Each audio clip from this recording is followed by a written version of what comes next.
जमीनी विवाद में एक विकलांग के साथ मारपीट करने के बाद आरोपियों ने पीड़ित को ही आरोपी साबित कर दिया और जब तक पीड़ित शिकायत लेकर पहुंचा तो उसके खिलाफ पहले ही मामला दर्ज हो चुका था। यह आरोप पिता को न्याय दिलाने रीवा के आईजी कार्यालय पहुंची पुत्री ने लगाया है। घटना सीधी जिले के रामपुर नेकिन थाना क्षेत्र के पिपराव चौकी की बताई गई है। घटना को लेकर अब पीड़ित की पुत्री ने आईजी कार्यालय में दूसरे पक्ष के खिलाफ शिकायती आवेदन देकर कार्यवाही की मांग की है। पीड़ित पुत्री ने बताया कि उसके पिता रामजी गौतम, जो हाथ पैर से विकलांग है, उनके ऊपर 20 नवंबर को देर रात घर में घुसकर हमला किया गया, जिससे उसके पिता गंभीर रूप से घायल हो गए। पीड़िता के अनुसार हमला करने वालों में उसके पड़ोसी रामायण शुक्ला, विजय शंकर शुक्ला सहित परिवार के अन्य लोग शामिल थे। इस घटना में एक महिला बीएलओ भी घायल हुई थी, लेकिन पूरा आरोप पीड़िता के पिता पर लगा दिया गया। वही घटना के दूसरे दिन जब वह सुबह थाने पहुंचे तो उनके खिलाफ पुलिस ने पहले मामला दर्ज कर लिया था। पीड़िता का कहना है कि इसके पूर्व भी उसके पिता के साथ मारपीट जैसी गंभीर घटना को अंजाम दिया जा चुका है। फिलहाल आईजी कार्यालय में दिए गए आवेदन में मामले की निष्पक्ष जांच कर आरोपियों के खिलाफ कार्यवाही की मांग की गई है। मेरा नाम शालिनी गौतम है। कहाँ से आए हो? मैं रदौरिया ब्लॉक रामपुर नेकिन से। क्या मामला क्या है?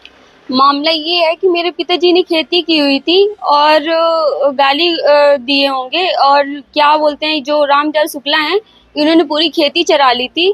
इसके बावजूद ये तीनों भाई रामायण शुक्ला और विजय शंकर शुक्ला और रामदयाल शुक्ला तीनों डंडे लेके आए, मेरे पिताजी को मारे पीटे।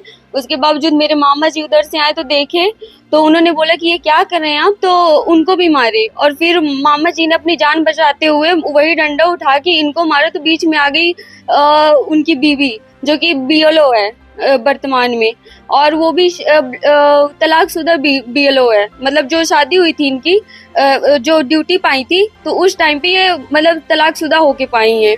क्या कार्रवाई हुई आरोपियों के ऊपर जो घटना हुई? उनके ऊपर कोई कार्रवाई नहीं हुई। उन्होंने एफआईआर दर्ज कर दिया और मेरे पिताजी बेहोश हो गए थे रात में, तो मेरी माँ ने सुबह जाके एफआईआर दर्ज करवाई पिपराव में, तो उन्होंने सख्त मना कर दिया और मेरी माँ को दाग के भगा दिया वहाँ से। उसके पश्चात मेरी माँ ने मेरे को कॉल किया और मेरे भाई यहाँ कोई भी नहीं रहता, माँ और पिताजी लोग रहते हैं। तो मैं यहाँ से गई, रामपुर नेकिन गई, वहाँ मैं एफआईआर दर्ज करवाने के लिए बोली तो उन्होंने सख्त मना कर दिया।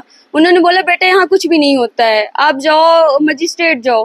फिर पिता लोग कहाँ हैं? मेरे पिताजी वहाँ है, क्या बोलते, सीधी पे, जेल पे। तो उनके साथ मारपीट हुई और उनके भी चोट लगी हुई, लेकिन ना तो उनकी कोई कार्रवाई की गई, ना तो उनको मेडिकल किया गया, ना उनको हॉस्पिटल में एडमिट किया गया। आज आप आईजी ऑफिस आए हो, अकेले आए हो, और लोग कहाँ? आपके परिवार वाले कोई नहीं? मेरे परिवार वाले कोई नहीं है। मेरे भाई जितने भी हैं सब बाहर कमाई करते हैं और यहाँ कोई भी नहीं रहता। पढ़ाई करते हो? जी, मैं नीट स्टूडेंट हूँ।